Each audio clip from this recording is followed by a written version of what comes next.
Hi everyone, and welcome to Deep Geek Live. Today we are looking at Alysanne Targaryen, Good Queen Alysanne, the husband of Jaehaerys I, technically not a ruler herself, and if you just look at the list of the rulers of Westeros, but she co-ruled.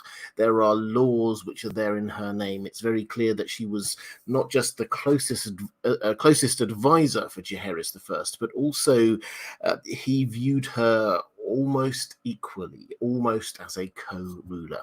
So today we're going to be going through her history. Next time we'll look at Jaehaerys himself, but today I wanted to look at Alysanne as a character. Who is she? How did who she was change the nature of Targaryen rulership over the Seven Kingdoms? Because I think that of all of the Targaryens we look at, she is actually one of the most subtly, quietly influential characters that we've got.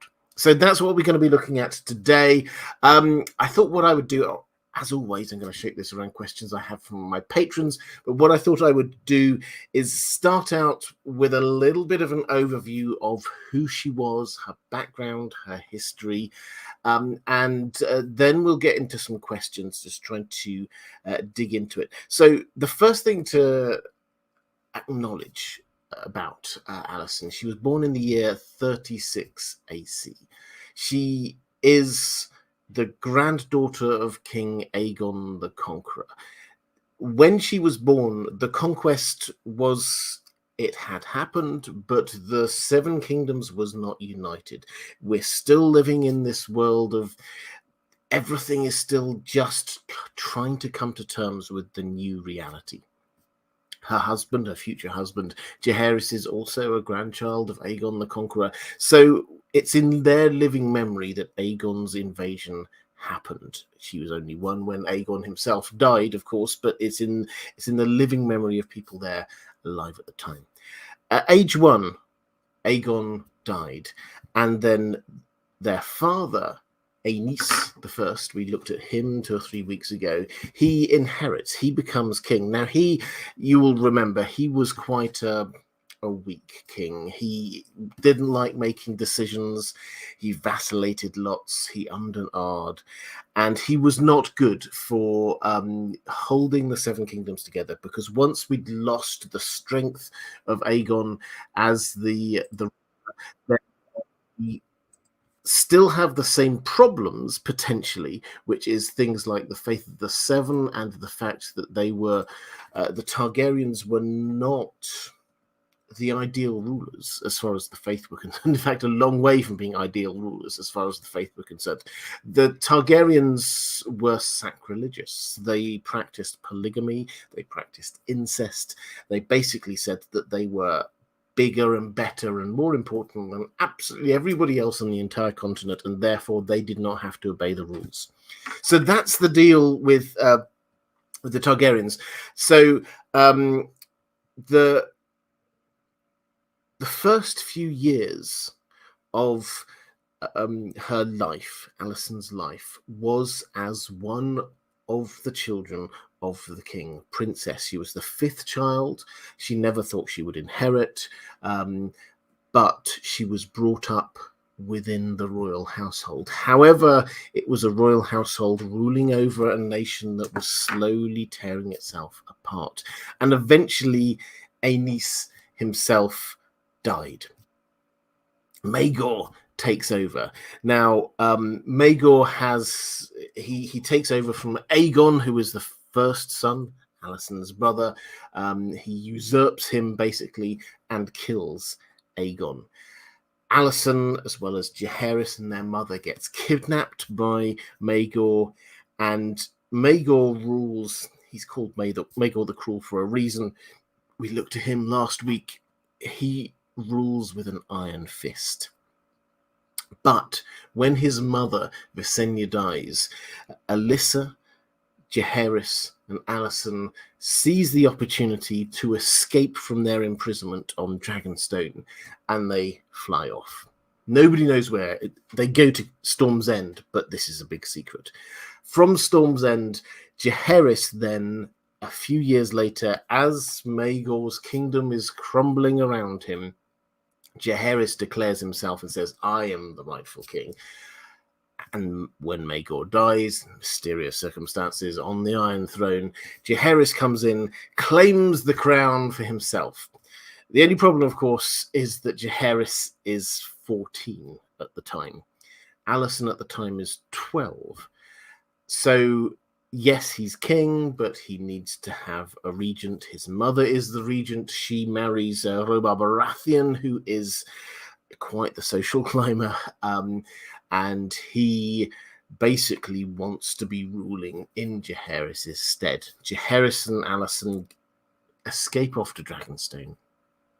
Alysanne, the plot is for Alysanne to be married off to a Baratheon, to bring the Baratheons even closer to power. Jaehaerys and Alysanne marry in secret, basically. Their mother, their new father-in-law come confront them, but the Kingsguard stand by Jaehaerys. This is the first test of Jaehaerys as king, and he passes it. When he reaches his maturity, he is married to Alysanne, and the two of them come to King's Landing and start ruling. They still have the remnants of the Faith militant uprising to deal with. Aenys couldn't deal with it. Maegor won a lot of battles, but he did not deal with it. Jaehaerys did manage to deal with it eventually. Through a succession of measures. First of all, he made sure that the High Septon was on their side. Secondly, good luck in that the main figurehead for the opposition within the Faith at the time was Septon Moon. If you've read Fire and Blood, you know that he mysteriously died. We still don't know exactly what happened there. But then also he took a lot more of a pragmatic approach, Jaehaerys, than either of his predecessors as king. And he gave a sort of a pardon to people who had taken up arms in the name of the Faith, and basically said, you can't have Faith militant, but if you were a part of that, it's okay. There's no longer a reward on your head. And then he sent out his 7 emissaries around the 7 kingdoms to basically justify the Targaryens in the eyes of the Faith. Why is it that Targaryens are actually different? And this won over a lot of people. But the reason I'm going down this route with the Faith militant is because it's probably the first really important moment in Alysanne's life as queen. She was pregnant at the time with their first child, and they're going on a progress, their first progress. This is moving around the kingdom, meeting all the lords and ladies, trying to ingratiate with the kingdom. They get as far as Maidenpool, which isn't very far. They've got only a little way out from King's Landing. And there's this kind of holy pool. It's called Jonquil's Pool, I think it's called. And only women are allowed to bathe in there. And Alysanne goes in with a few of her ladies in waiting. But this pool is being tended by the Faith. And some of the women there, they didn't buy into this PR campaign from the Targaryens. They still hated the Targaryens, and they attacked Alysanne basically in this sort of spa resort is our way of looking at it. This was a holy site where people would go and bathe in the waters. They attacked her. She survived. People got in the way of the attacks. The Kingsguard, who were outside, burst in and saved the day. She survived. But this was quite an ordeal for her. As a result of that, she appointed a personal protector. We'll come on to that in just one moment. But it also led to what has to be one of the key themes of Alysanne's life, is the fact that she and Jaehaerys had 13 children, but by the time Alysanne died, 10 of her own children were also dead. One of them was estranged from her. One of them had gone off to be a maester in the Citadel, and only one survived, and he would die very shortly afterwards as well. So although they had many, many children. They did not have many children to succeed them. And this constant losing of family is a real big theme in Alysonne's life. So, fast forward, she has a lot of children over the next few years. But she also starts increasingly to be playing a role in ruling the Seven Kingdoms. This isn't just Jaehaerys ruling. He had his big idea, looks very boring, sounds very boring, but was incredibly important, was bringing together all of the laws of the land into one coordinated rule book. Basically, he took over 7 kingdoms, 6 kingdoms, but they used to be hundreds, thousands of kingdoms, each with their own different laws, and he wanted to just bring it all together so that there was a unified rule book, law book for this new nation. That was something that Septon Bath led on, but Alysanne was a part of this too. And Jaehaerys had his small council, and then he called what his smaller council, which included Bath, but also Alysanne. She was right at the center of all of this. There are also a couple of laws which Alysanne herself brought into being. The rule of about being able to beat your own wife, the rule of thumb with how thick a rod you can beat someone with, the rule of the right to the first night, where a lord had the right to sleep with a woman on her wedding night, regardless of who she was marrying. These things, and the widow's laws, whether when you became a widow you just suddenly get cast out with nothing, or whether you do have rights. These are the things that Alysanne actually started to influence. Laws changed because of what she saw, what she got passionate about. And how she learned about this is that she set up, when she went out on these progresses with Jaehaerys was there with all the nobles and the lords, and he was talking to people. But what she did was she set up these women's councils, which was basically, she invited the women of wherever she was and just listened to them, heard their concerns, tried to find out what was really going on beneath all the bluster of what the lords of the land were saying, what was really going on in an area. And this led to changes. It led to law changes. It led to lots of other changes. We'll talk about her going up to the wall in just one moment, because that was another real change from her going up and seeing what was going on. But all of this led to her being called Good Queen Alysanne. That was her name. That was her moniker, Good Queen Alysanne. Jaehaerys became the Old King, and he's often held up as being like the greatest king in Westerosi history, but she was Good Queen.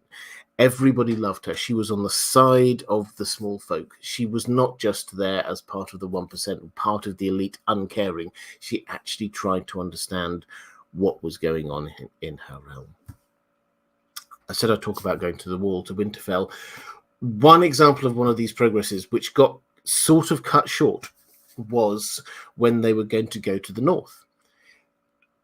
Jaehaerys got caught up having to negotiate with Braavos and Pentos. They were having some kind of a trade war, which could potentially spill over into a real war.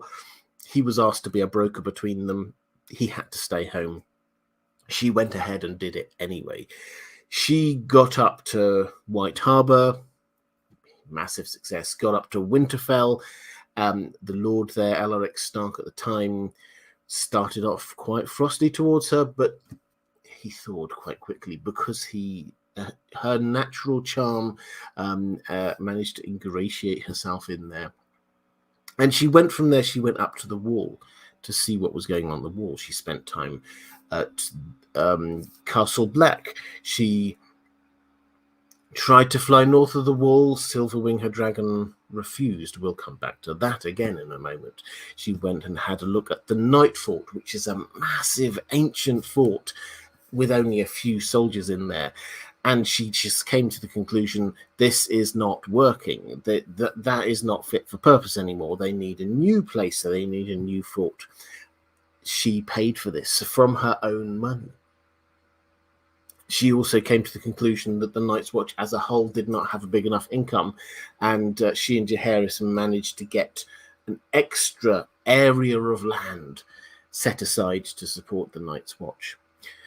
So she was there being the eyes and ears. Jaehaerys was great at the ruling side, but she was great at the understanding what the real needs were of the people in the Seven Kingdoms. So that seems to have been the way this kind of works.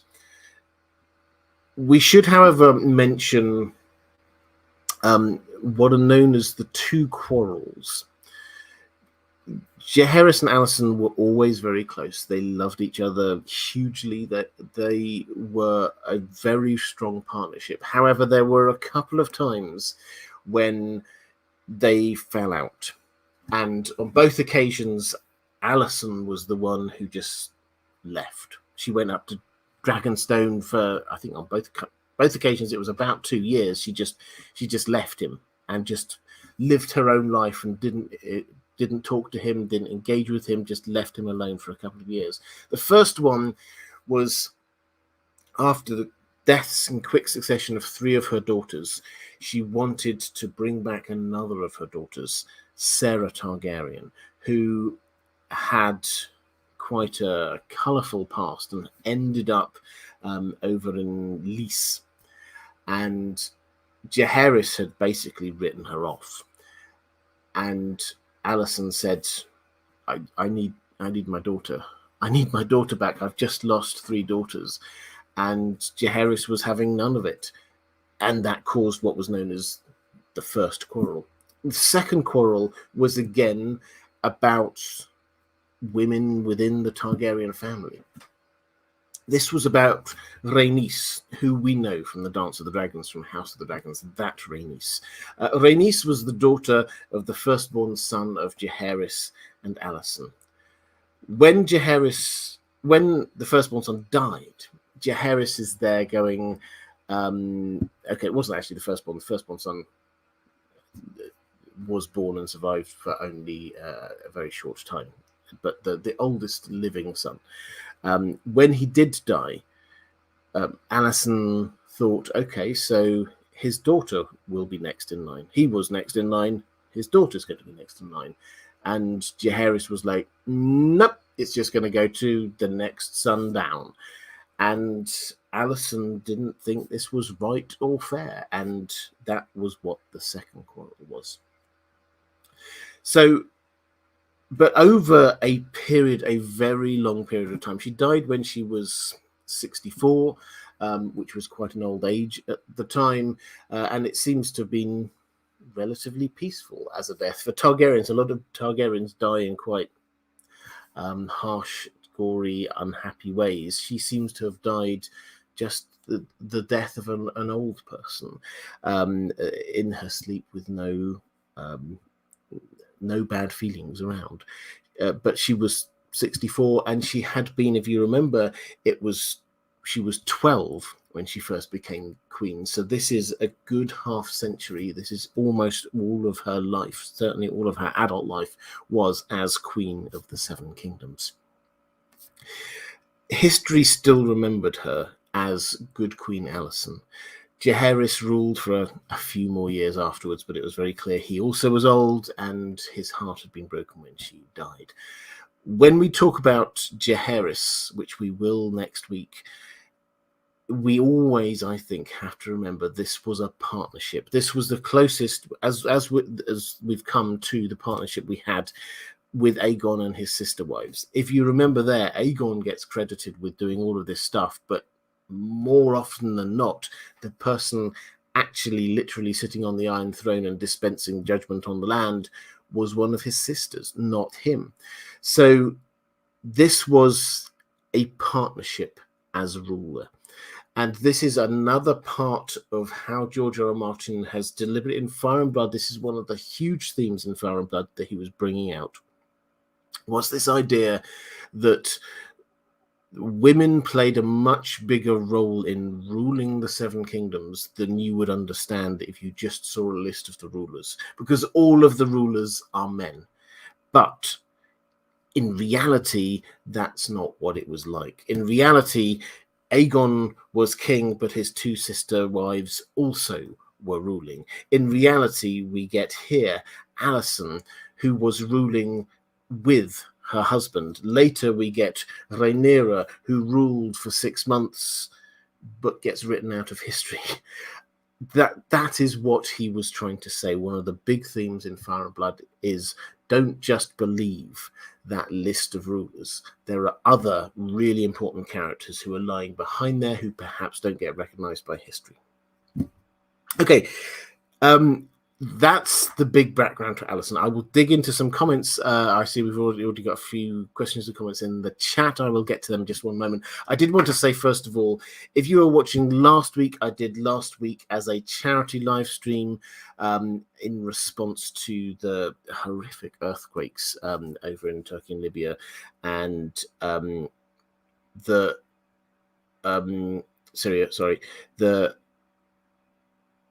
the response blew my mind. Thank you so much. $1,500 nearly we raised. If you contributed, then thank you. It's every single penny, not just on my live streams. If it's a charity live stream, this is something I always tip my hat to YouTube for. They don't have to do this, but it's 100% of everything you give on one of these charity live streams goes straight to the charity. So 100% of what you gave, if you gave, went straight off to help there. You can still contribute if you would like to. I've just left that open. So if you want to go back to last week's live stream and contribute, that would be absolutely fantastic. But thank you so much. $1,500 nearly is an astonishing amount of money. The second thing is, last week I teased my second channel a little bit, and I said I would talk a little bit more about it today. My second channel it's now live. There's no new content on it yet, but I would love you to go and check it out. Subscribe if you're interested in it. It's called IDG Live, so you can go and hunt for it. I will put a link. I'll go back, if you're watching this back a little bit later, I'll put a link somewhere up there while I'm doing this bit of talking, and I'll put a link down in the description as well. IDG Live. The idea is this channel, the main In Deep Geek channel, is going to carry on doing the same things. There's no change there. If you like what I do here, that's great. This is just going to carry on. It's going to be focusing in on the pre-recorded videos rather than the live stuff. The live things, the more me talking to camera kind of content, that's going to be on IDG Live. And that opens up a whole realm of extra things that we can do. The live streams in time, not straight away, so the live streams will carry on here for a little while, but in time the live streams will move over there, but also short form content, a lot more direct reaction to stuff, me just doing short 30-second, 1-minute videos. I'll also be putting them over on TikTok, Instagram if you're interested in that, but short form videos will happen over there. Interviews, I know a lot of you really enjoyed the interviews I've done with people like Bear McCreary in the past. Just getting some interesting people who are involved, writers, actors, people who are involved in creating the TV shows that we love, and just letting them describe the creative process, what it is, how they have engaged with this source material, how have they engaged with the books, actually trying to get into that kind of stuff. Maybe we'll do a few nerdy games. Like I mean, I don't know. The world possibilities is huge here, but I just see maybe we can start doing. As just a general thing, there will be 5 new Lord of the Rings games, video games coming out before 2024. It's just been announced. Official Lord of the Rings video games. Maybe going through some of them with a look at the books. How does this compare to the books? What's going on over there? What have they done? That kind of thing would be a lot of fun. And there are many more possibilities. So if that kind of appeals to you, it'll be a lot more off the cuff. It'll be a lot more live. It'll be a lot more, it'll be a lot broader in the kinds of things that we cover. But if you're interested in that, IDG Live, there will be a link down in the description coming up afterwards. So please do go and check that out. I think that was the main thing I wanted to say up front. So let's talk about Alysanne. Let's get to a few of these questions. Roman Lakovets saying, I just wanted to say thank you for helping me through some rough times with your streams and video. Oh, thank you so much, Roman. I'm sorry you had some hard times, but it's one of the great pleasures and one of the most humbling things about doing this is hearing that me doing this has helped people through tough times. So every blessing to you, Roman. I've seen you on here for a long time, and I know that you're a dedicated follower of the channel. So thank you, and I hope your times will be improving very, very soon. Let's go to question from. I'm sure I had some more questions.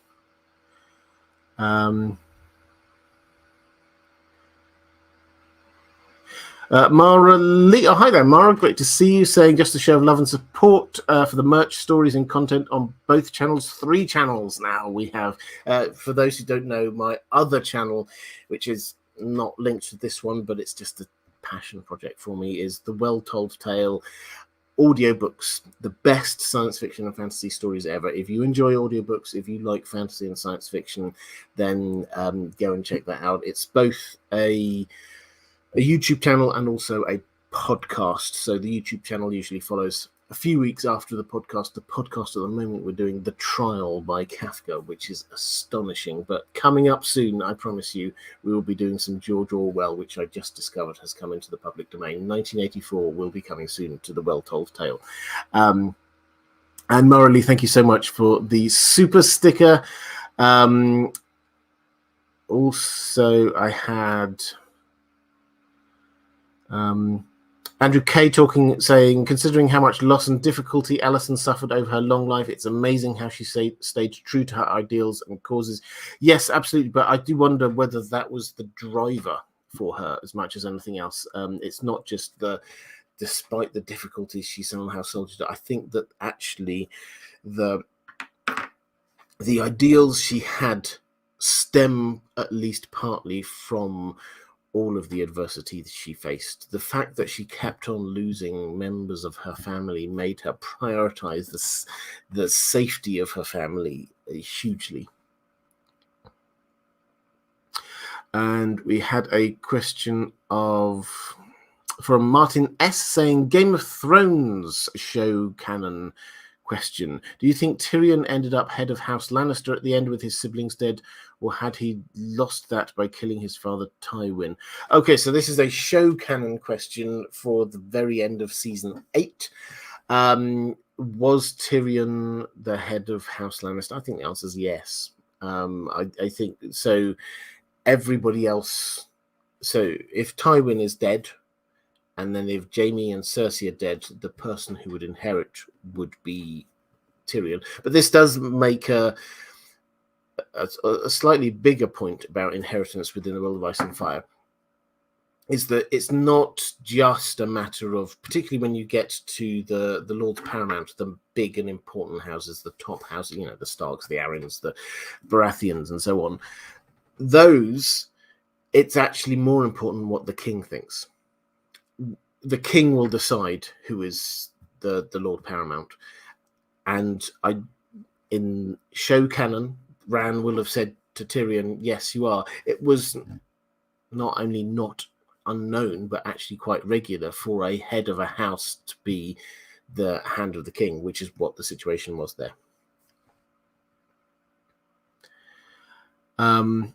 Ali Al-Muhanna saying, as Preston Jacobs is wont to say, succession is messy. I would agree with that 100%.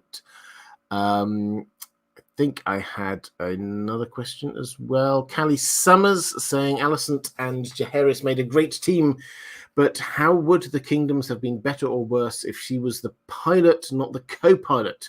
What if either had ruled alone? Yeah, this is a really interesting, because this is a what-if question. How would this have worked if she'd been on her own? The way this seems to, if you go through Fire and Blood and you just read through the situations that they're faced with, some of them it seems to be Alysanne who's got the ideas, who's got the drive. And incidentally, I should just say one other thing that is notable is that she was clever. This is said a few different times by a few different people.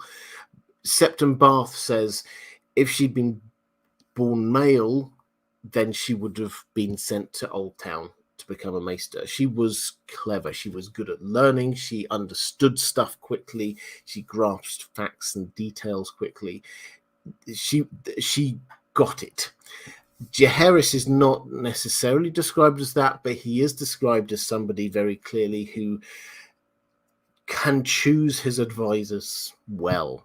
And he understood Alysanne's strengths. He understood Septon Bath's strengths. He understood the different maesters who he had and what their strengths were. So he was a good person as an overall sort of leader to pick where the advice comes from.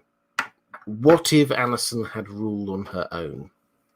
What would have been the difference? Well, the things that she got pushback on, she would probably have just managed to do.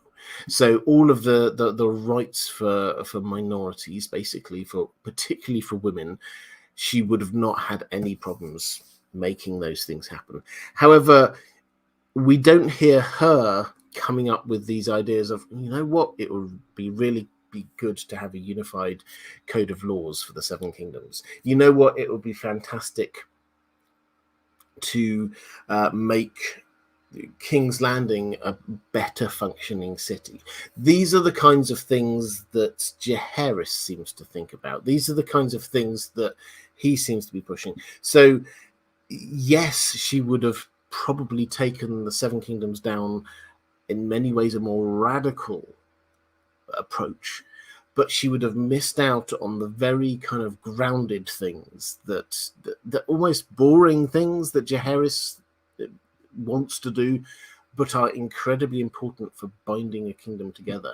So the strength of their partnership was the fact that they had both of these things. Charis was there always just like, I have to just deal with the day-to-day governing. I have to try and work out how do we make this work of governing better, more effective. And she's there going, but there's a problem over here we need to solve. There's an issue there. There's something wrong there. There are some people over there. And we need to care about our family. She's the person with the values and the ideals, and he's the pragmatist. And it's the putting them together that makes them really work.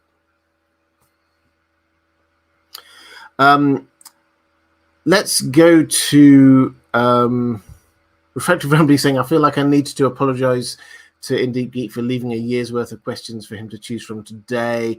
Yeah, you did, but I've picked a couple of good ones. We'll come to them a little bit later. Thank you very much for them.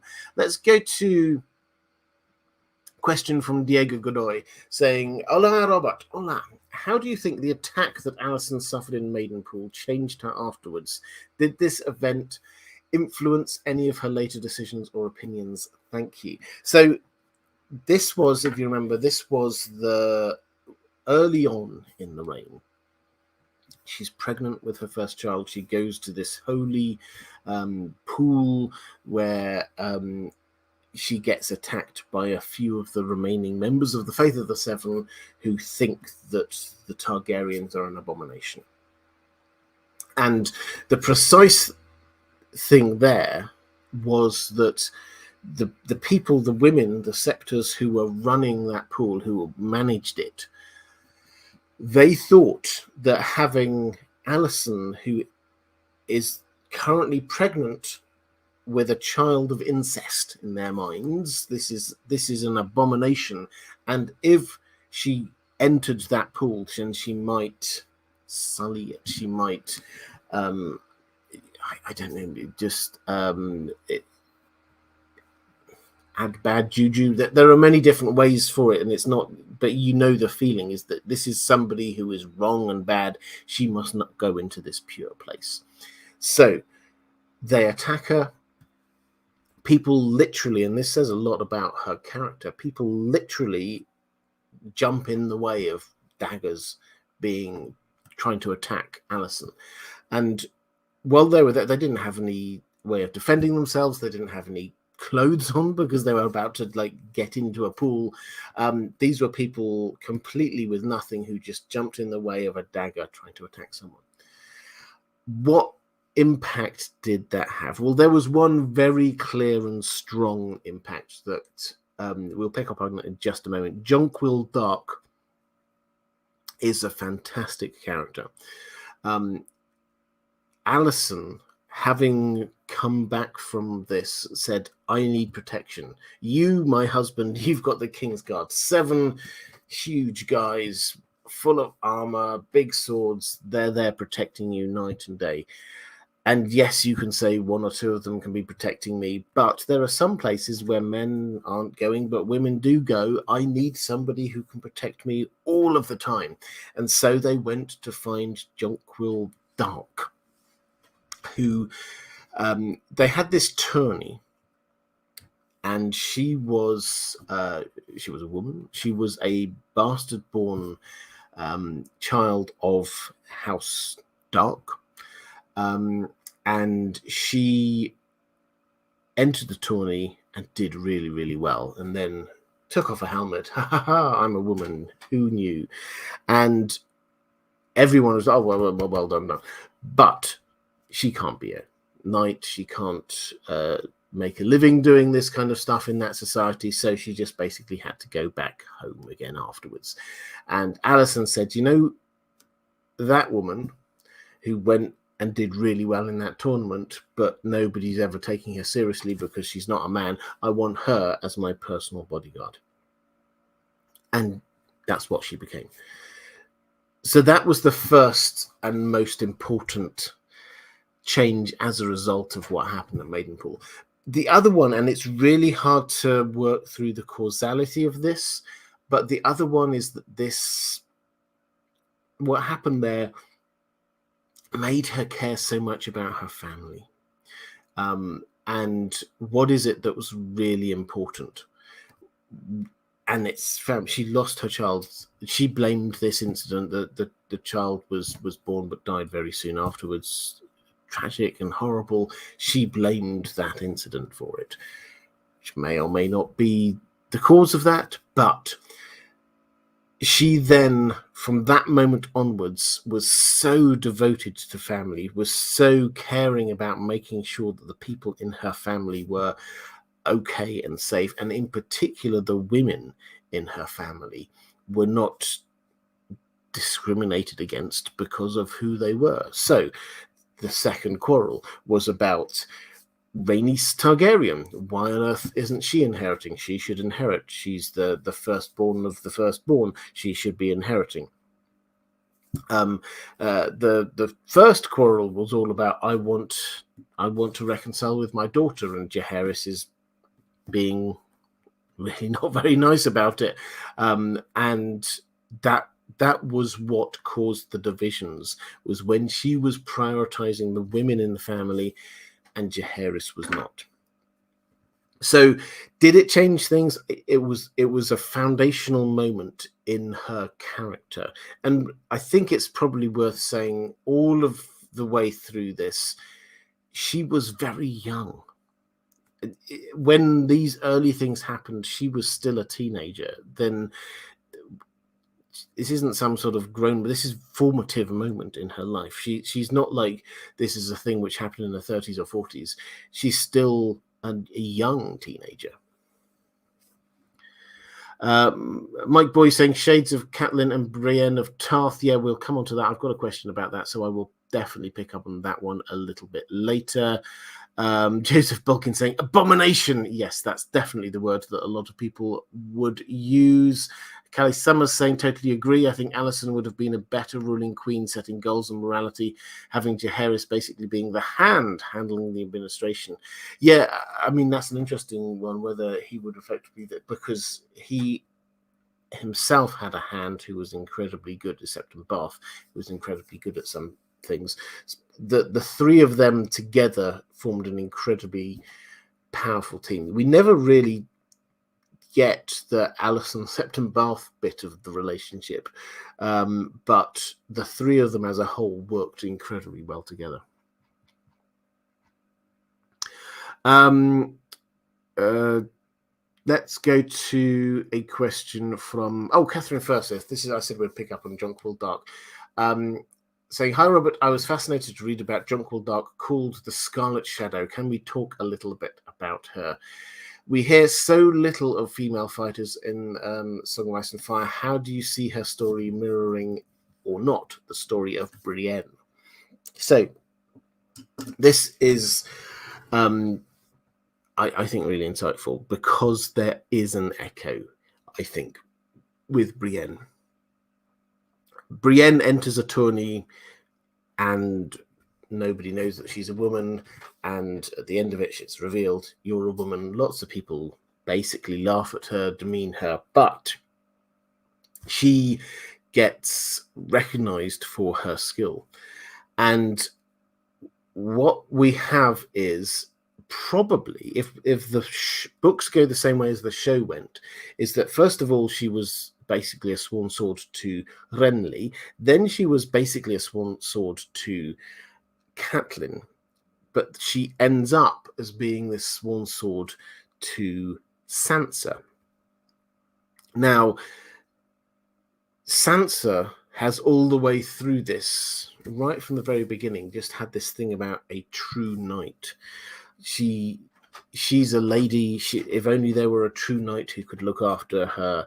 And we get echoes of this in The Hound quite a lot, which has led to the Sansan kind of speculation, which I'm not going to go into here. But it does seem to suggest that what she needs is somebody that she can absolutely trust, who can be protecting her while she does her ruling. So Brienne kind of seems to fit that, and that does echo what we've got going on with Alysanne here and Jonquil Dark, because she has somebody who's not a member of the Kingsguard. She's a separate sworn sword, sworn to protect Alysanne, and that seems to be what Brienne is, her fate is going to be. The question is, and this is just completely random, if there is an echo there, is it going to be explicit enough that Sansa will have some kind of attempt on her life that makes her realize that she needs a sworn sword? Is that a thing that's going to happen in this story in the same way that it happened to Alysanne? If so, that would be something that they didn't pick up on the show. And I do sometimes think there will be things that when George R. R. Martin did that big handover meeting with the showrunners between seasons 4 and 5, he would have said some things that the showrunners went, we can't fit that in, that we know nothing about. So could there be an assassination attempt on Sansa? Who from? I don't know. But that would be a clear echo of what happened in this story we're talking about right now. And it would give her a reason to be making Brienne her sworn sword. Let's go to a question from Mars of House Bars, saying, what was the situation with Dawn like during Alyson's time? Did she ever try to go down there, maybe hold her women's councils and try to keep up good relations? Well,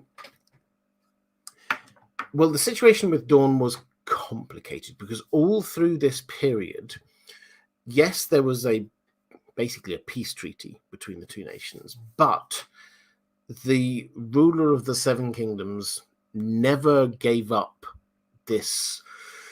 I mean, to say it's a claim on Dawn is probably not giving it enough weight. It's not that they just said, yeah, I think that we should be rulers of Dawn as well. It's that when they got crowned, they were crowned kings of Dawn. That was how strongly they felt. They thought, we are kings of Dawn. It's just that they don't know this yet. It's just we haven't done the invasion thing properly yet. That's what was going on with them. So, yes, there's peace treaty, but the tensions are still there. And so during Jaehaerys' reign, we get what are known as the Third and Fourth Dornish Wars. Most of Jaehaerys's reign was quite peaceful, but there were still some smaller wars going on here and there. The Third War was quite a small one. Basically, the Baratheons dealt with that. The Fourth was a slightly more significant one. The Dornish prince was leading that, and Jaehaerys himself went to deal with it, but he did, and he dealt with it successfully. So did she proactively go out? No, she wasn't there going to Dorne. She was there caring about the bit of the kingdom that the bit of continent they already ruled. So no, she didn't. But she did use Dornish succession rights to try and justify her position to Jaehaerys. She did say, if we were in Dorne, then Rhaenys would inherit, and Jaehaerys is like, yeah, but we're not in Dorne. And it's like, and that was it. So she was trying to use Dorne as an argument, but she didn't proactively do much. Ranabia Mitra saying, sending some love to you and the lovely mods. Please sing with me, Robert. We're the great Man United and we're going to Wembley. Well, I'm going to bless you by not singing, but yes, we are. And it was a good game today. Man U fans, we're doing all right. And yeah, we've got the final coming up very soon. I'm feeling confident. I'm feeling very, very confident. Anyway, this isn't a Man United or football live stream. We're here to talk about Alysanne. Let's go to a question from, thank you, Ranabir. Let's go to a question from Lady Pushkins. Hi, Robert. Is there any evidence that anything was discussed about the fact that Queen Alysanne's dragon would not fly beyond the wall? I had another related question. Mars of House Bars saying, do you think that Alysanne knew Aegon's prophecy about the White Walkers? And Maura Lee saying, on 3 occasions, Alysanne attempted to fly Silverwing beyond the wall, but each time Silverwing refused. What do you think was the real reason? Was it simply due to the cold, magic, bit of both? So, I said we would come back to this. This is one of the most intriguing but underplayed bits of Fire and Blood. Alysanne goes up to, this is when Jaehaerys gets caught up in trying to deal with an issue between Pentos and Braavos. Alysanne says, I'll start doing this progress, visiting all these lords. You catch up when you can. So she gets all the way up to Winterfell and then decides that she will head on up to the wall after this. Now, intriguingly, if you go to A Song of Ice and Fire, Bran recounts that Old Nan had said that she headed up to the wall because she got bored of when Jaehaerys and Elric Stark were discussing stuff and debating stuff in Winterfell. She got bored, so she went up to the wall, which is different to what it says in Fire and Blood. So I think we're just left to assume Old Nan got it a bit wrong.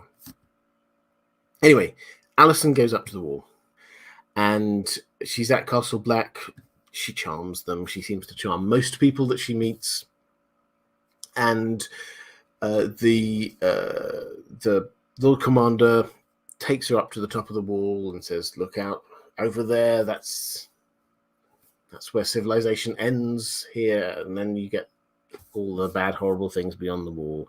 And Alysanne takes this in, as far as we can tell. But then she decides, a wall doesn't mean anything to me. I've got a dragon. So she gets on her dragon and she flies the dragon up Silverwing. And she tries to fly over the wall, and Silverwing refused. So she goes high. She tries to fly north. Silverwing refuses. Again, she tries to do it. Silverwing refuses. And she lands. She doesn't tell anyone at the wall. She doesn't say to any of the members of the Night's Watch, oh, this is a bit strange. My dragon's not flying north of the wall. Do you know what? She doesn't do any of that. What we do have, though, in Fire and Blood is her letter to her husband. So basically, it seems what's been happening is that she said, I'm going to go ahead with this progress. Come and join me when you're free.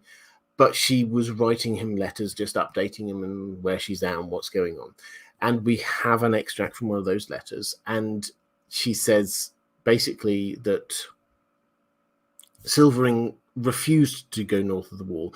She says, it bothered me then and it bothers me still. So we're left to assume that this wasn't just a random, this dragon's not doing what I want it to do. This was, there's a line here that I'm not going across. Now, why? We're never told.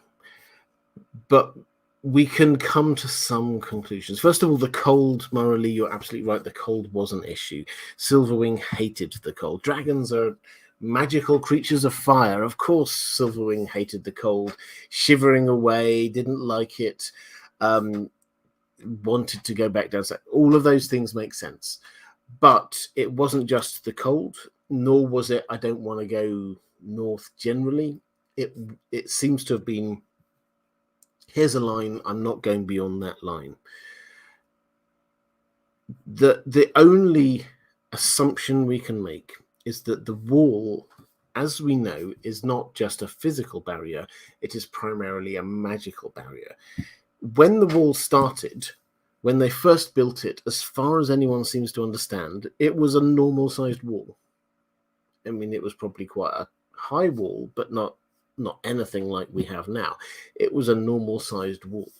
And then generation after generation, they packed a little bit more ice on. They would walk along the top. They would get a bit of gravel and scatter it along there.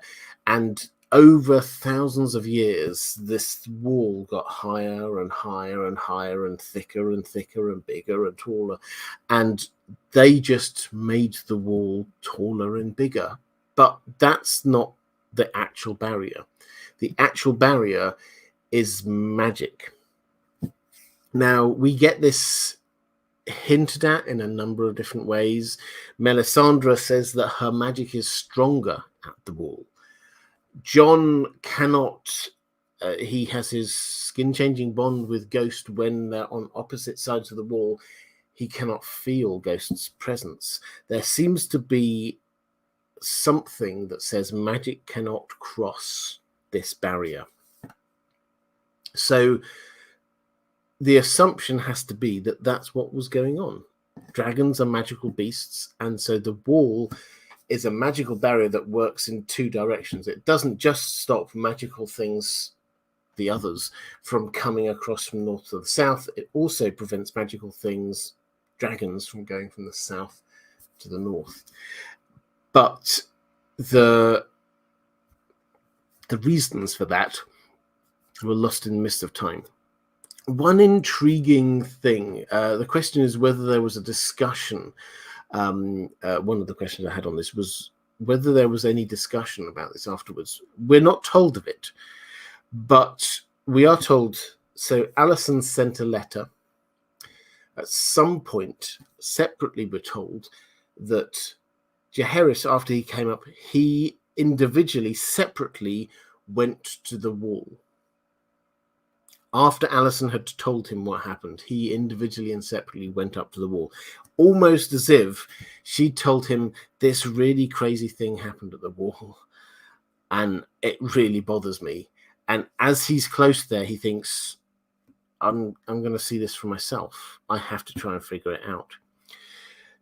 Unpacking this a little bit further, this is not just a curious incident. This seems to have been something which really, I wouldn't say messed with Alysanne's mind, but really informed her thinking and changed a lot of things for her. So she goes to the ball.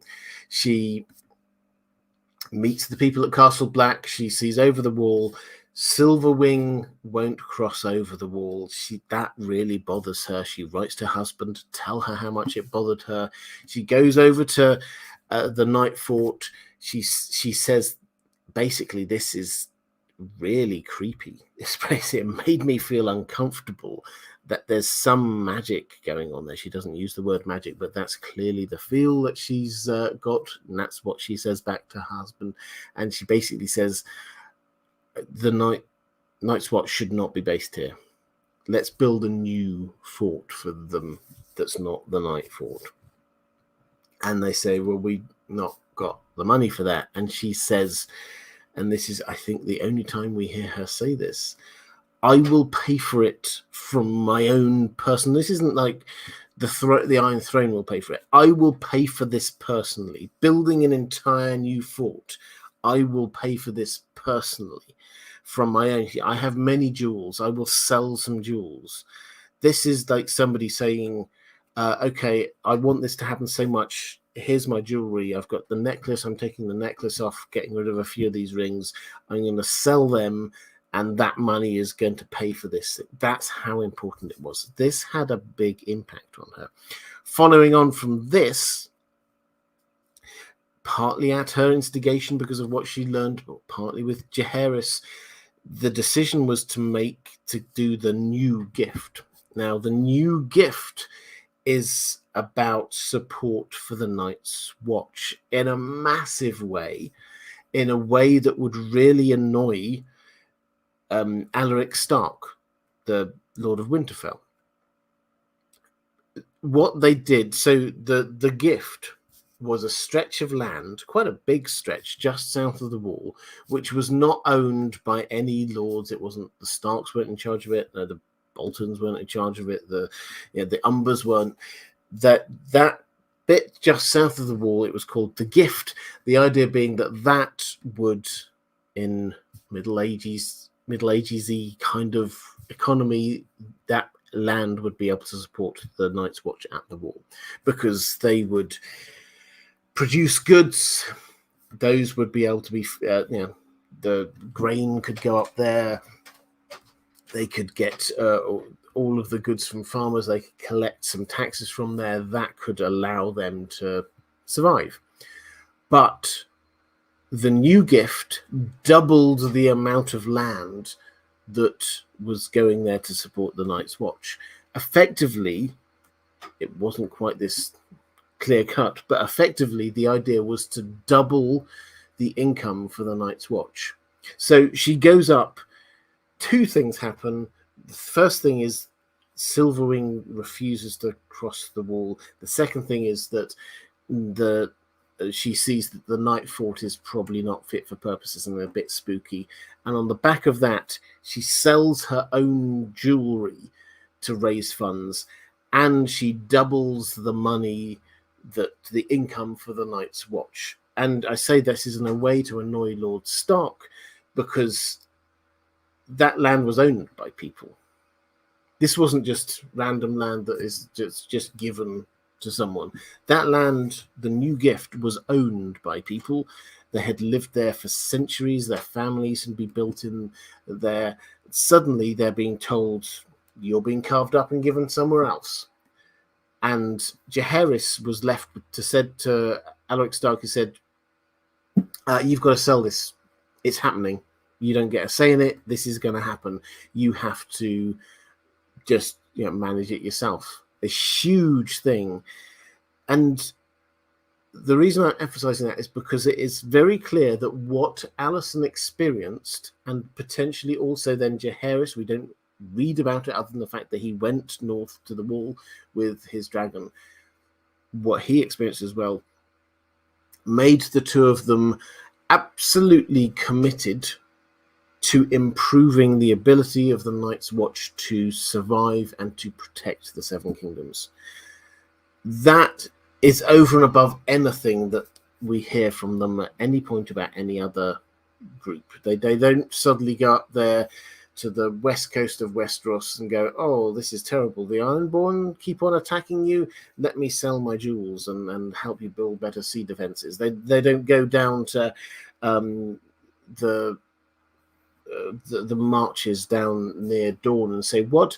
So in the space of just a few years, we've had 4 separate Dornish rebellions. Here, let me sell my jewels. Let me give them to you so you can build better castles. That doesn't happen anywhere else, just up at the wall. Which does seem to imply that there is something more going on. Which brings us all the way back to this prophecy, Aegon's prophecy, the Song of Ice and Fire that we get told in House of the Dragon, and this does seem to come from George R. R. Martin, was the prophecy that we see Viserys tell Rhaenyra about the Targaryens have to rule the Seven Kingdoms, they have to keep them united, they have to defend against a potential attack from the north, with winter coming from the north. And the curious thing is how little attention most of the Targaryens pay actually to the north, to the wall itself. It's the moment that we see Alysanne go to the wall, suddenly they go, whoa, we actually have to do something about this. So, did Alysanne know about that prophecy? I think the implication is yes, she did. And it kind of makes sense because it will have been passed down from Aegon to his son Aenys. It seems very clear that Maegor knew about it, Visenya knew about it. Who did Aenys pass it down to? His son. And who might his son have passed it down to? Well, we don't know, because probably no one, because his heirs were still incredibly small when he died. So maybe it was his mother, Alyssa, who kept that knowledge and passed it down when she was with Jaehaerys and Alysanne, and she passed that information on to them.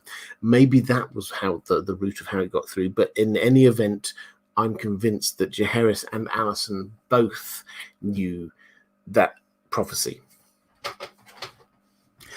Let's go to a question in the chat. I think I had a couple while I was going through that. Robert Cosina saying, hello, fellow Robert. Hello there.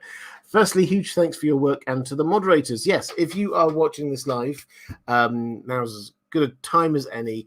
The moderators do an amazing job. Please just send them a little bit of love in the chat. I would hugely appreciate that. I have one question from Robert Casino. What do you think about a theory that Alysanne had a relationship with Sir Lucamore Strong? Okay, so Lucamore Strong is an interesting character. So he appears relatively early on in the reign of Jaehaerys. He does well in a tourney. I think he wins a tourney, and he gets recognized and eventually becomes a member of the Kingsguard. But eventually he falls from grace. It turns out that he had 3 wives. He had, I don't know how many children, 15 children or something like that. He had been breaking his vows as a member of the Kingsguard, and basically he gets killed. It all goes wrong for him. He is from House Strong, the same House Strong that we see much later in the Dance of the Dragon, House of the Dragon. Might he have had an affair with Alysanne? I don't see any evidence for that. I don't see any hints that she would have done. I'd love to see a case being put forward for that, but in the absence of any evidence, she seems to have been completely in love with Jaehaerys and not wanting to cheat on him. Let's go to Reflective Rambling saying, not a footy stream. Question from Ose, challenge accepted. What football club would Alysanne support? Oh, not a football stream. So apologies for those who aren't football fans. I will try and make this as quick as possible. Alysanne, she cares about people, someone, so she will care about the rights of women, but she might have got there a little bit later than was better. So let's say Man United, because Man United are the best football team in the entire world, who were a bit late, it has to be said, criticizing my own team, were a bit late in establishing a women's team. But when they did, they went at it full throttle, and the Man United women's team are doing very well this season, and I'm very happy for that. So there we go. All the best people will support Manchester United, and I will take no further questions on that. Martin S. After someone goes to the wall, can they be released from that oath and duty later by the Lord Commander and or the King? Or can only death do that? So if you become a member of the Night's Watch, can you be released from the vow? Well, any laws can be changed, but they can be changed by the King. The Lord Commander cannot, but a king can. And you get the prime example of this in A Song of Ice and Fire is Stannis at the wall does repeatedly try to get Jon on side and says, I'm king, I can legitimize you, and you can then be Lord of Winterfell. You can be the Stark Lord. Because as far as he's concerned, Robb died, Bran and Rickon were also both killed. Therefore, if he wants to put a Stark in Winterfell, who's the best option? Jon. And he does seem to, Jon and Stannis. But Stannis does seem to kind of respect Jon in the same way that he kind of respected Ned Stark. He might not have liked him much, but he kind of respected him. And I think in the same way he kind of respects Jon Snow. So he basically says to Jon, as king, I have the power to release you from your Night's Watch vows. And that seems to be the case, because it's the person who decides to send them up there is the king. Therefore, it's the king who can decide to stop it.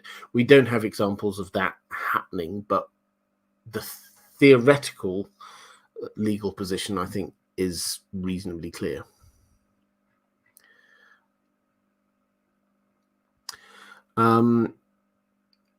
Andrew Kay saying King's Road straight to the to Winterfell and the Wall. The new gift personally financed Deep Lake. Tried to investigate and drag him back beyond the wall.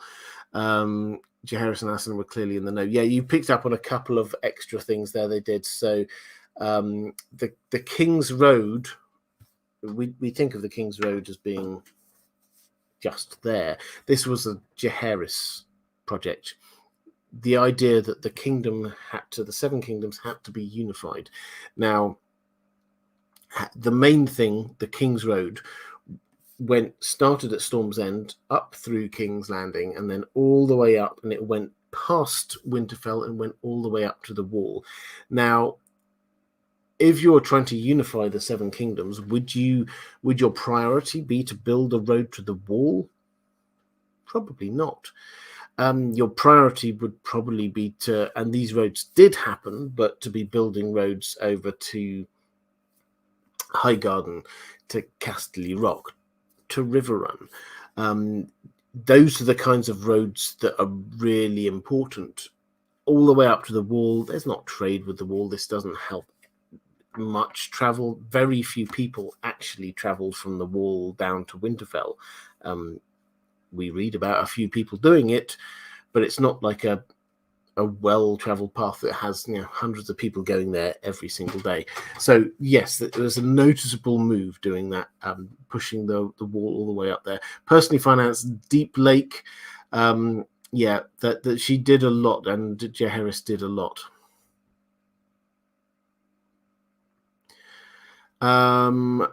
Ananda Mitra saying, on the lines of history being written by or for the victors, isn't this a little too weird for Jaehaerys and Alysanne to be portrayed with such a glowing light? Yeah, I do have a question on that I will come back to later, but what I will say is that the writer, Gildane, the writer of Fire and Blood, is very clearly a Jaehaerys fanboy.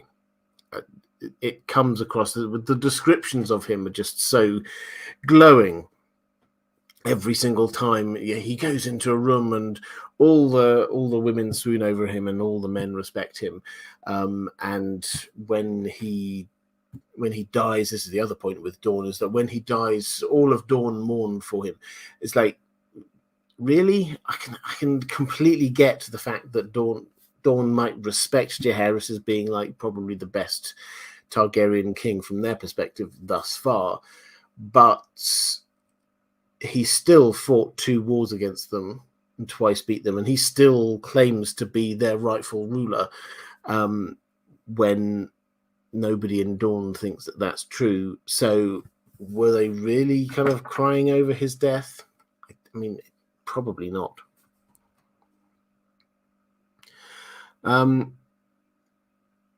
Professor Shakespeare saying, "Hi Robert, first time catching you live, long time fan. Well, welcome. It's fantastic to see you. Not sure if you answered this before because I'm late. Do you think that they had Targaryen prophetic dreams that led to their work in the north?" So just to tie off what I was saying, because I have been talking about this just now, I don't think that they, as far as we can tell, they did not have their own prophetic dreams. However, the prophecy that we saw in the House of the Dragon that Viserys was holding, that got to Viserys almost certainly from Jaehaerys. So Jaehaerys definitely had that prophecy that he was trying to work on. So maybe not their own. The other, there's Rhaena Targaryen is the other really interesting one, because if I were to retrofit any Targaryen who was prophetic, it would probably be her, because we've got on the show, we've got Helena, who is a dreamer. She was a prophet. Almost everything she says, if you watch season 1 of House of the Dragon, almost everything that character says is prophetic in one way, shape or form. And it makes sense that the dragon she has, for somebody who has dragon dreams, her dragon is Dream Fire. And she wasn't the first rider of Dreamfire. We have Rhaena Targaryen, who was the first rider of Dreamfire, which makes me think if anyone has to be a prophet in the Targaryens at that kind of era, then that would be who it would be. Let's go to a question from Andrew Roberts. George R.R. Martin always said that Alysanne was based on Eleanor of Aquitaine, but I have never particularly seen it, specifically the rebellious side. But going along with what you have previously said about the role of various women being different from what they were portrayed as in the book, do you think this could be the case with Alysanne? I'm specifically thinking of the 2 quarrels she has and the possibility they were more of a rebellion than what they were portrayed as in the book. Eleanor went into full rebellion alongside her sons against her husband. Okay, so first of all, Eleanor of Aquitaine, which, if you're not au fait with your 12th century English and French history, may be a slightly mysterious figure. She was the wife of the King of France, and then she became the wife of the King of England. But she was a powerful woman in and of her own right. Through a lot of that time, she ruled herself a large part of, I think, Spain. She was powerful enough to have been the driving force behind an entire crusade. And it kind of matches up timeline-ish to this time period in Targaryen history. So if you go to English history, you get William the Conqueror, who is a sort of analogue for Aegon the Conqueror, or the other way around, who comes in and takes over the land. And then he has his successors struggle to keep the land together, but there are various revolts. And so we get Henry II, who is just a few generations down from William the Conqueror, and then he marries Eleanor of Aquitaine, who is this incredibly powerful, strong, competent woman. And eventually she decides that one of their sons would be a better ruler. And so she backs the rebellion. George R. R. Martin has said that Alysanne is partly based on Eleanor of Aquitaine. I looked this up, though, just so we have the actual context for what he said. So I will read what we have here. And this, for context, is George R. R. Martin is writing this for an artist who was doing a series of pictures of Targaryens, and basically he's just giving a few notes to this person of what they should be drawing. And he says, you might consider Alysanne as the Eleanor of Aquitaine of Westeros and model her on Katharine Hepburn's portrayal of Eleanor in the film The Lion is Winter, which I've not seen, so I can't really comment on that in particular. Tall and straight, unbowed by time, she had high cheekbones, clear blue eyes. Age left crow's feet around her eyes and laugh lines around her mouth, but her face never lost its strength. She was a fine archer and hunter in her youth, and loved to fly atop her dragon to all the distant parts of the realm. Alysanne was slim of waist and small of breast, with a long neck, a fair complexion, a high forehead. In old age, her hair turned white as snow. She wore it in a bun, pulled back and pinned behind her head. So that's George R. R. Martin making this comparison to Eleanor of Aquitaine. And I read it out in full because I think that context helps us understand what he means by that. He's specifically thinking of a portrayal of Eleanor of Aquitaine with the Katharine Hepburn portrayal. So that's the kind of feel he's going for. So when he says she's like Eleanor of Aquitaine, yes, there's an element of character there, but it's also a visual kind of thing. What this does not seem to be is Eleanor of Aquitaine is a cut and paste of history into this, of real world history into here. There are bits of that he's done and then sort of upped it to a fantasy level. Famously, the Wall is Hadrian's Wall in the north of England, but upped it to a fantasy level, much higher and more impressive as a wall than Hadrian's Wall was. The Red Wedding is based on a variety of different historical events. The one that George R. R. Martin generally name checks is in Scottish history with the Black Supper, I think it's called. But he does take historical things, real world historical things, and sort of cut and paste them into his world, but then up the stakes and the ante so that they're more fantasy worldish. That doesn't seem to be what he's doing here with the character of Eleanor of Aquitaine into Alysanne. He has taken some inspiration for character, a strong queen who is more than just the wife of the ruler with a few good ideas. She's a strong woman in and of herself who will do her own thing. That's the kind of feel that I think he is going for with that comment.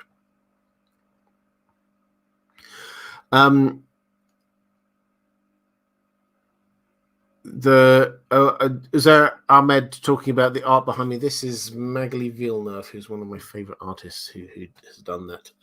So it's an excellent picture. I would say the Black Brunch, but don't think it was it's the Campbells of Scottish history. Yes, James Hatfield. It was the Campbells indeed. Maura Lee, why was she known as Good Queen Alysanne? What was the reason for her setting up the women's courts during her progresses throughout the Seven Kingdoms? I think this was just that she was working within the parameters of the power that she had been given. And nobody questioned or stopped her from talking to other women. And as a result, she seems to have been a really good listener. And as a result, she understood what was going on. And I think she genuinely cared as well. It would be very easy to just say, yeah, this was just like PR, good PR. I'll go and talk to the people. But she listened to the people, and then she tried to change the world for better on the basis of what she'd heard. So I think of all the kind of acts of Targaryen rulers, this is one of the ones that I have the most sympathy for and that I support the most, is that she seems to have been trying to find out what are the problems that nobody ever mentions. It's very noticeable when you read the bit in Fire and Blood about the Rite of the First Night. She she does this is actually incidentally when she goes up to the wall. She goes up to the wall and she's there at Castle Black with the Night's Watch, and she says, well, what I really like to do often is have these women's councils, and I talk to all the women in an area. Can I do that? And they go, there's no women here. And she goes, well, there must be some women somewhere near here. And they go, well, I mean, I suppose you could go to Molestown, but you know why the men go to Molestown for the women. And Alysanne says, fine, I'll go there. If that's where the women are, I will go to there. And then she does it in alternate. It's the story of somebody in Molestown that makes her take back to the king, to the small council, this proposition that they should be getting rid of the right of the first night. And the reaction to that is so revealing about how this had been perceived previously, particularly obviously by the men in the Seven Kingdoms, in that you get a succession of people saying, yeah, this is just like a really ancient custom, and it's like the lords would be really annoyed if you took this away. And Jaehaerys is there going, well, I mean, I suppose this does happen on Dragonstone as well. I mean, it's not something anyone can be proud of, but it happens, and we kind of make sure that, you know, everybody feels good about it. And she's there going, no, this is not true. This is not how it is out in the real world. So her role there with doing the women's courts is just about picking up on stuff that the patriarchal, because it was a very patriarchal society of Westeros, just did not notice and just did not care about. And so the women's courts were there to find out what's really going on. And that, the first part of that question from Maura was, why was she called Good Queen Alysanne? That was probably why. Is that she actually listened to normal people. She listened to the small folk. And when she heard about what was going on, she tried to change it. And that is, among Targaryen rulers, that's such a rare thing, to just listen to what normal people's life is like and try and make it better for them. So many of the Targaryen kings were just about themselves. Just at this point, I will also, I've already said thank you to my moderators, patrons. Thank you very much. I frame these live streams around questions from my patrons because this is one of the ways I want to say thank you back to you. If you would like to support this channel, the best way to do that is through Patreon, and there is a link down in the description. Let's go to a question from the King's Road saying, G'day, Robert. G'day. Can you talk about how Alysanne changed as wife and ruler in response to losing many of her children, both early on in her life and many decades later? Well, I think I've largely covered that. I mean, it's hard to know. I think the course of her co-rulership was set relatively early. Whether this was affected by losing her children, obviously everything would have been affected by it, but I personally think she would have made most of those changes anyway. But then you're going to say, can you give us your speculation on how the next 100 years of Targaryen dynasty might have unfolded if all of her children had survived? It's interesting to imagine what it would be like to have 3 times as many Targaryens flying around during 100 to 150 AC. Yeah, it is. So what would have been different? Well, probably not much is my... I don't know whether that's a boring answer or just like trying to understand how George R. R. Martin's work tends to work. But if all 13 children had survived, what would have happened? Well, probably still Sarah would have gone off where she did. Vaemond would have gone off over to the Citadel anyway.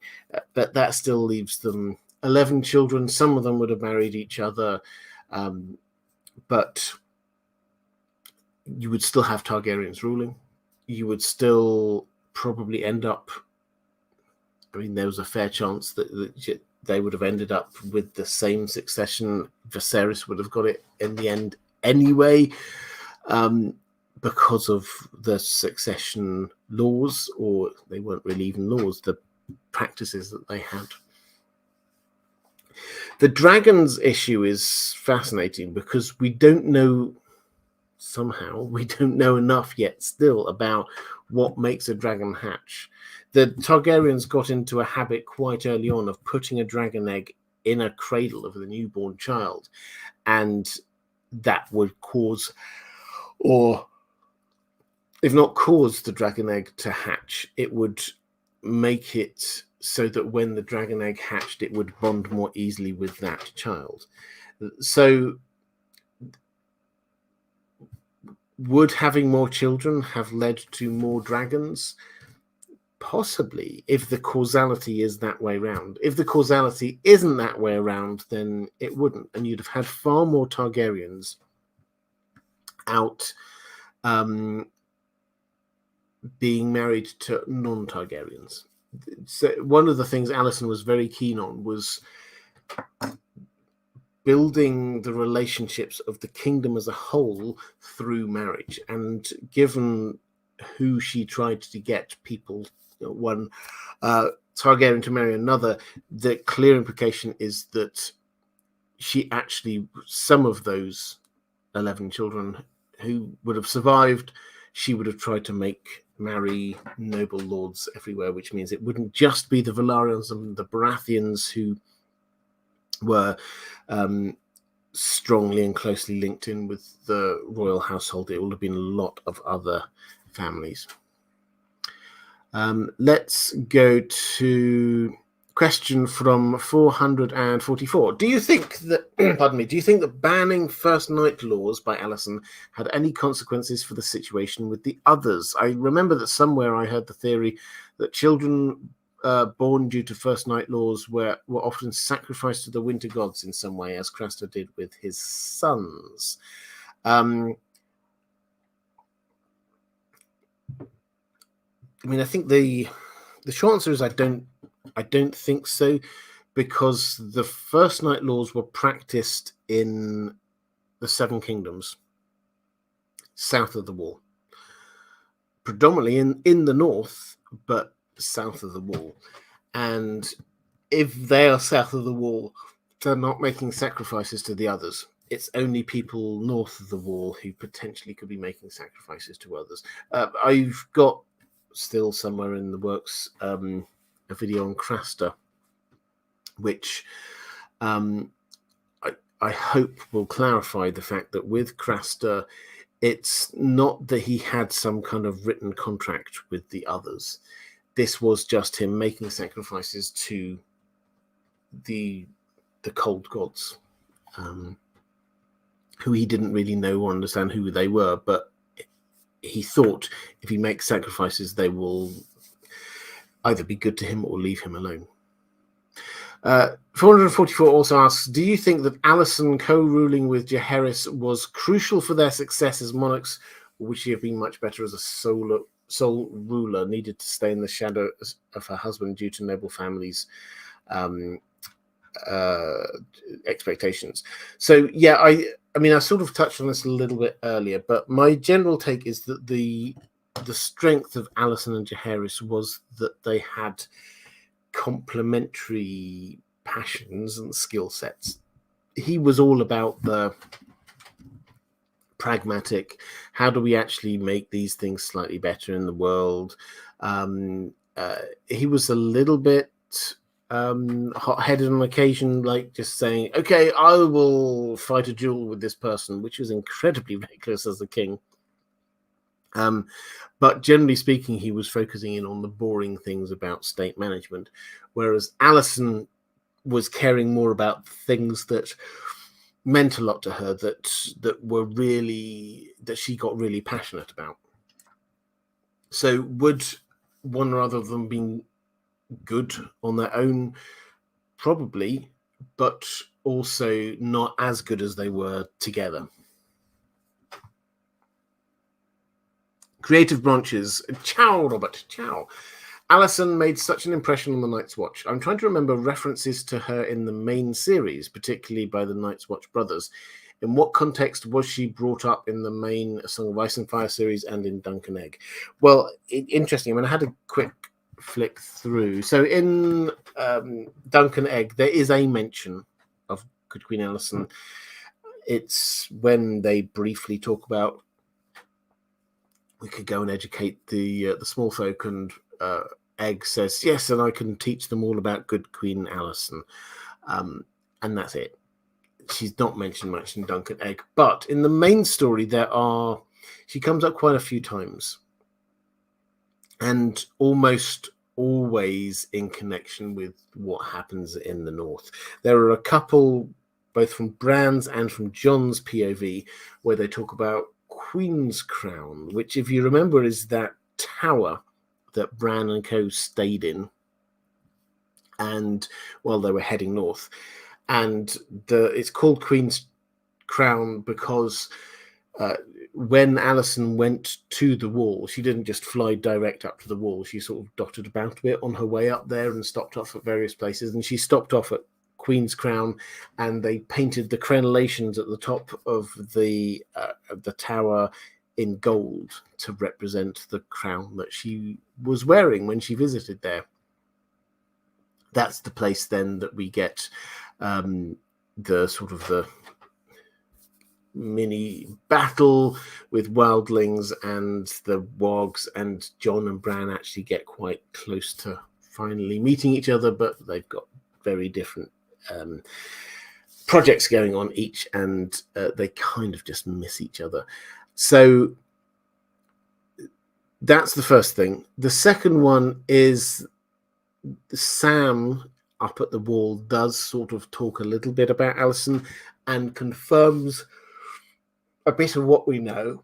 Pardon me for yawning, by the way. He confirms a bit of what we know. Alysanne came up there and visited, and they moved the people out from the Night Fort. She built an entirely new fort. That's where the new gift came from. All of this is like information we know. But it's there that we learn about the fact that Jaehaerys followed. On the basis of what she had told him, Jaehaerys followed afterwards, and he went up to the wall. The clear implication is that she had said some things that concerned him, and he just wanted to check them out for himself. Nigel Milliken, what happens if the stranger comes for George R. R. Martin before the books are finished? Is there a system in place for someone to step in and finish them, or were we just left to forever wonder? Well, I mean, I never like to dwell too much on this, but is there a system in place? No, is the honest answer.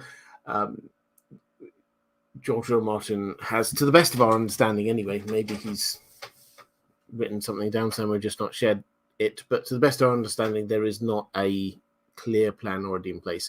However, he has now, on a couple of occasions, kind of hinted that he would be okay with people finishing his story. The first was with Robert Jordan, and who wrote The Wheel of Time. Robert Jordan tragically died before finishing The Wheel of Time. There were the equivalent of 3 books left, but he knew I think he had cancer, and he knew he had a few months to go, and he put all of his things into order and sketched out how the story was going to finish, and so they then just had to bring in a talented writer, Brandon Sanderson, in the end, to finish off the stories. And George R. R. Martin, his comment on that was, that made sense to him. He understood that if you suddenly know that you've only got a few months to live, then that would be the thing you could do. He also, I'm going to say 6 months or so ago, just said in passing on one of his blogs, he's lost a lot of close friends recently, which is obviously very sad, but one of them, he talked about how this friend had said, if I die, then I want somebody to finish off. And George R. Martin actually says, I hope someone will be able to finish off this person's stories. So his mindset is now, I think, very clearly in a world of, I want somebody else to be able to pick up on this. I don't think that he is personally in a situation where he's got everything ready for somebody else to take over, because he is this Gardner writer. He is changing things as he writes. But yeah, if the stranger comes for him, then my guess is that the stories will be finished off by somebody else. Let's go with a question from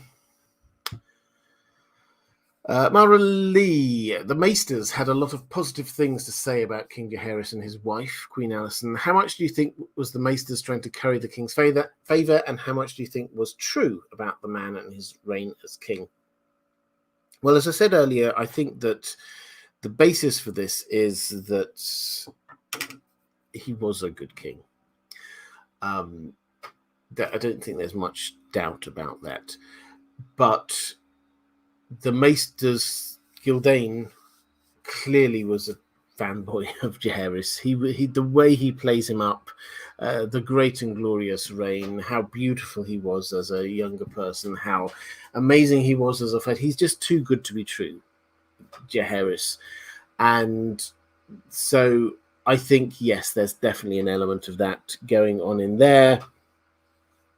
But as we saw with Maegor, when we were talking about how much of what the story we know about Maegor is actually based on the truth and how much of it is based on later manipulation of the narrative to try and make Maegor look bad, make his successors look good. With Jaehaerys, my instinct is that a lot of what he did is easily verifiable elsewhere. So probably there's no doubting the main facts about what he actually did. But how you present that is open to bias. And I think certainly the Maesters seem to have decided that Jaehaerys is the king that they would like people to be imitating as much as is possible. Nigel Milliken, picking up for not share. Thank you. I love it when people pick up questions for other people in the chat. And thank you, Nigel, for doing that this time. Who decides and what is the criteria for a member of House Dane to become Sword of the Morning? It's not ever written down precisely. So the House Dane have the sword Dawn, legendary ancient sword. And a member of House Dane may have and use that sword if they are deemed worthy, and they're called the Sword of the Morning. Now, what's the mechanism for this? It's not 100% clear. The clearest implication we have is that the Lord at the time has the decision-making capability to say, this person is the Sword of the Morning. But it's also been made very clear that sometimes it skips entire generations. And so it's just sitting there on the shelf with nobody using it because nobody's quite worthy. So who makes the decision? The Lord. How do they make that decision? We're not told. Let's go to a question from Ty Farnsworth. What in Alysonne's background prepared her to reshape the role as queen, as successor to Six Wives of Maegor? Now, what prepared her for her role, I think, is fascinating, because the answer I have to give is she wasn't prepared. And I talked about the fact that she was very young when she became queen. She had a hugely traumatic upbringing. Now, her grandfather died when she was 1. Then her dad gets killed, murdered, while somebody is usurping him. So suddenly she was brought up as a princess, and now it turns out that because her father gets squashed by a different opponent, then that's not going to happen. Then she gets kidnapped and imprisoned. Then there's an escape attempt. Then she's part of a coup to try and win the Iron Throne back. Then she hears that she's going to be involved in a forced marriage. Then she becomes queen. She marries her brother. All of this happens by the age of 13. She has a lot of things packed into a very small space of time. She becomes queen when she is 13, maybe 14. I can't remember the exact details, but that's the age at which all of this happens, which means what prepared her for it? Nothing prepared her for it, in my view. Nothing will have prepared her for that. Yes, she can. Those things will have had an impact on her, but they did not prepare her for actually leading. Ty Farnsworth also saying, what was the family dynamic with the extensive Targaryen clan like at this time? Would she have been affected by something like the Area tragedy, Area Targaryen? As always, thank you for all you do for the Song of Ice and Fire community. Thank you. My own YouTube channel, Sheet G, will be hosting a Facts and Figures live stream about the series this coming Monday. Well, I've not, thank you, first of all. I've not, unfortunately, had a chance to check out your channel, but consider this a shout out. Sheet G, I'm sure one of the moderators will be able to find a link across to that. What was the family dynamic with the extensive Targaryen clan? Well, it wasn't as extensive at that time, because if you remember, what happened was you had Aegon and his two sister wives. They had just 2 children. Maegor's line died out with him. So that whole half of the Targaryen family is no longer an issue. So you get who comes down through Aenys. Well, Aenys had 5 children. The 2 oldest sons get killed. The other 2, the 2 youngest that are left, Jaehaerys and Alysanne, they get married and have kids, which leaves just this one space, who's Rhaena Targaryen, who is a bit of a wild card. It has to be said. Great character, fantastic character, but she's a bit of a wild card through this period of time. What was Alysonne's relationship? Distant, but not bad. Who else was there? There was Alyssa Velaryon, who was their mother, who then married Robert Baratheon. What was her relationship with her? Good, but because she backed them to get on the throne in the first place, but not perfect by any stretch of the imagination. When she was regent with Robert Baratheon by her side, she was trying to rule on their behalves, which was the job description, but Jaehaerys and Alysanne were having none of it. So what was that like? I mean, okay. And that was the larger Targaryen clan at the time. So it's not, you have to go on one extra generation before you start getting these extra layers of complication. The Targaryen family tree at this point was still rather small. And with that, I think I've got only one more question from my patrons. Now is a good time to drop things into the chat. I'll try and pick up as many different things.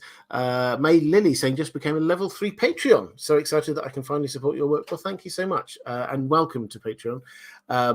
You'll find a whole load of, I upload the audio to all of my videos up to there and other stuff. So do go and have an explore and enjoy it. Mars of House Bars saying, hi Robert, absolutely loving this series on Targaryen rulers. So am actually. It's really good fun. I have one question about Maegor. I didn't think to ask last week. How did Visenya react to Maegor's banishment? She doesn't give the vibes that she would just accept the decision. So what was Visenya's view? We don't hear Visenya's view about the banishment, but I mean, it's unlikely to be positive.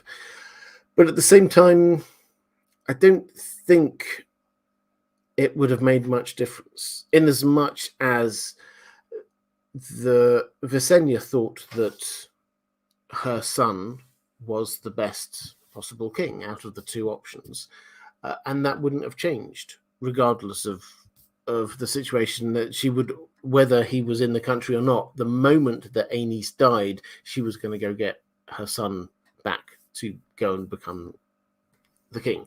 So I don't think it made huge amounts of difference to that. And Visenya probably objected, but then thought, it doesn't actually matter. Let's go to a question from Mike Schwartz saying, love you, buddy. Thank you, and love you too. I listen to you every day on my bus ride to work and every night until I fall asleep. Wow, thank you.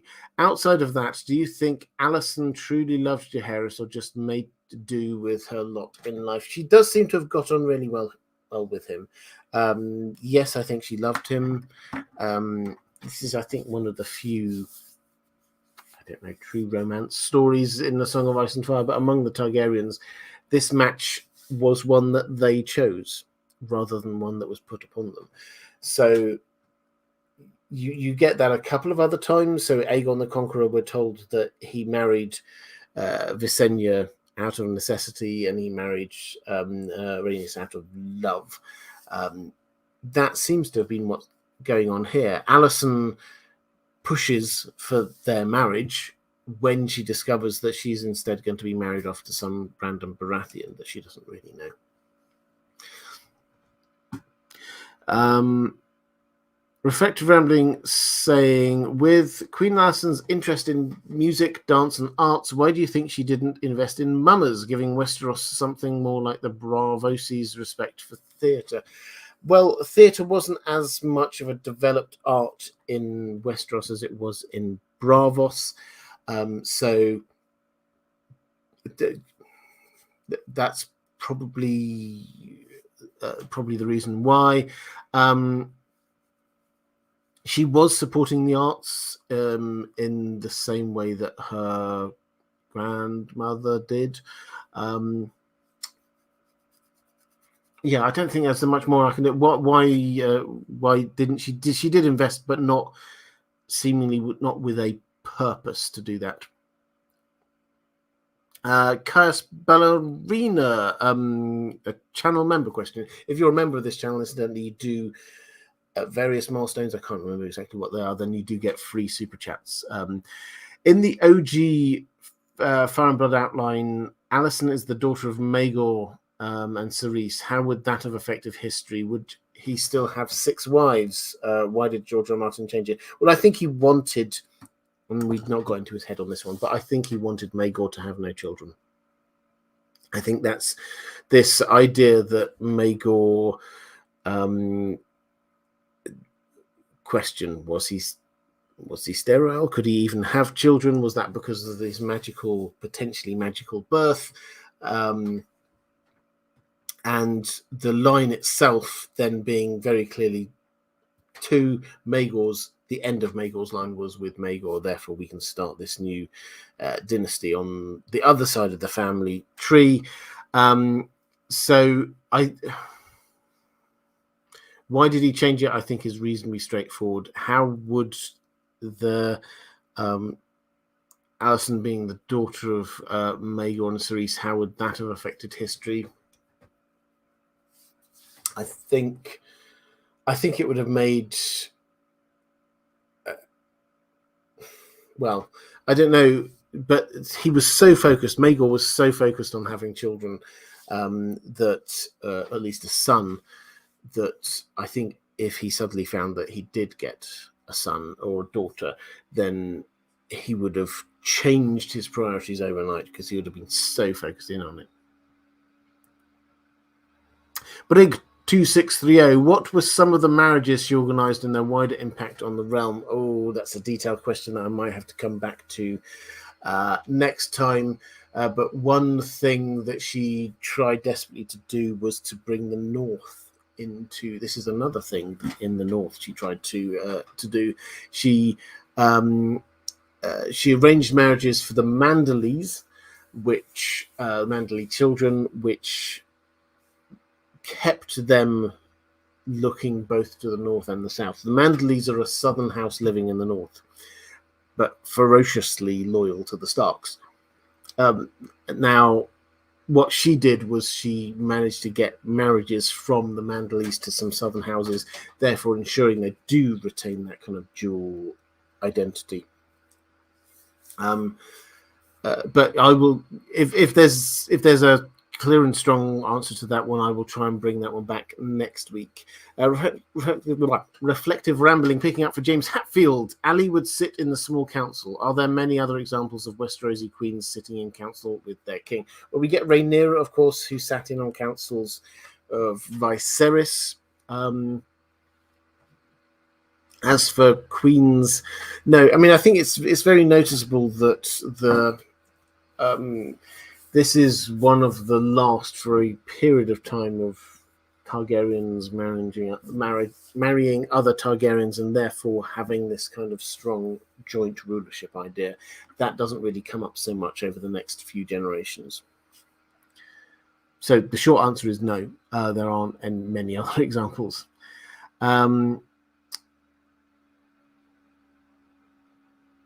Let's just having a quick flick through the chat.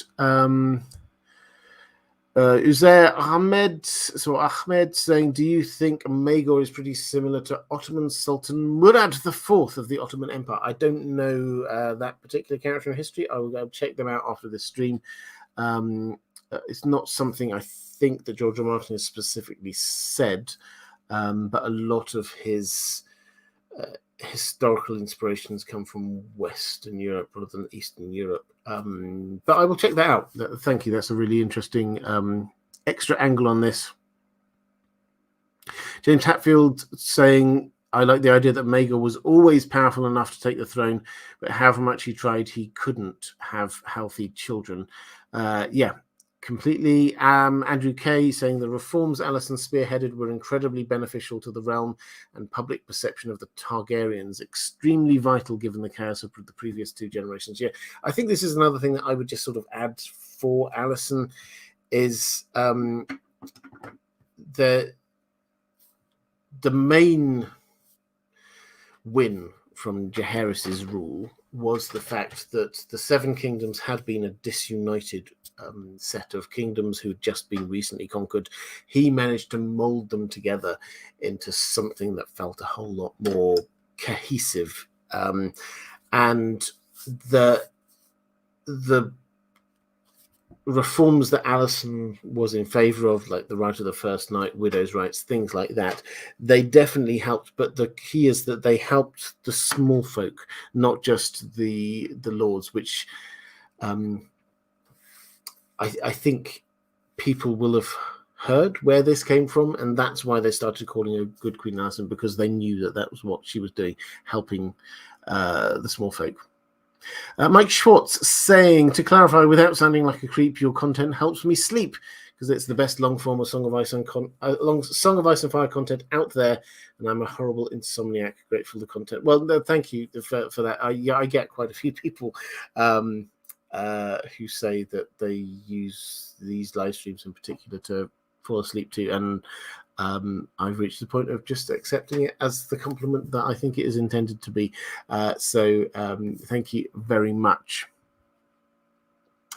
May Lily saying, big question, but to give it a short answer, what would Jaehaerys have thought about Viserys' reign? I think that he would have appreciated the fact that he continued on with this clear path of peace and prosperity, which Jaehaerys managed to start with and did try and keep the Seven Kingdoms together. But what Jaehaerys did when he wasn't sure about inheritance was to, pardon me, to call a great council and to get buy-in from the lords. And everyone was bound by that, which is why Viserys took over without there being a revolution, which is rare for the Targaryens.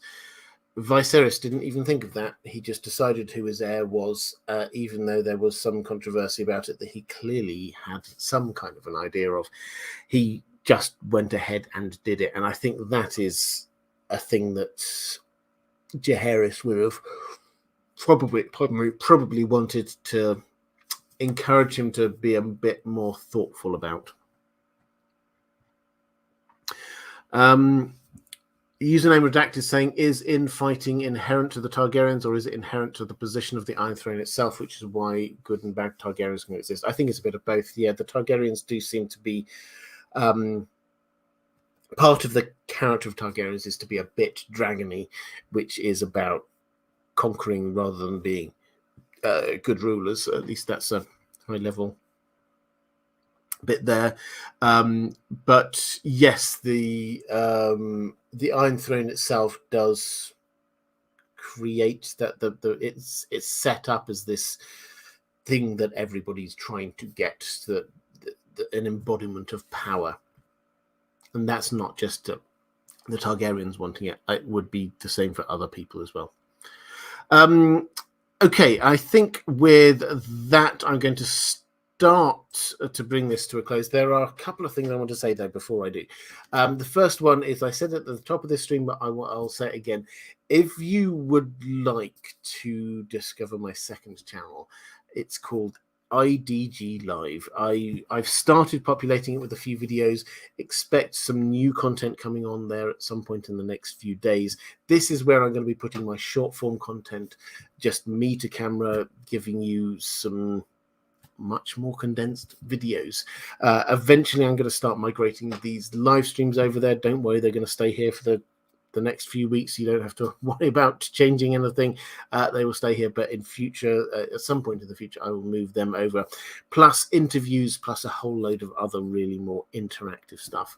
I'm really excited about it. I think this will give me a much bigger canvas on which to paint, a lot of different ways of doing things. This channel will keep on doing the core, Song of Ice and Fire, Lord of the Rings, Witcher, breakdown and analysis, but the other channel will be a lot more open, a lot more chance to experiment and try different things. So that's the first thing. The second thing, I said a bit earlier, but patrons, thank you so much. If you would love to, if you want to support this channel, then the best way to do that is through Patreon. There is a link down in the description. Okay, next week we will do Jaehaerys himself. We will look at him as a character, and having already got a clear understanding and handle on Alysanne, how does that map across to her husband, how he ruled, and we can probably look a little bit more about the dynamic between the two of them as well. So I'll do that next week, and then in 2 weeks' time we'll do a Lord of the Rings one. So that's it for this time. I will be back, same channel, same time next week with Jaehaerys. Take care, everyone, and I will see you again soon.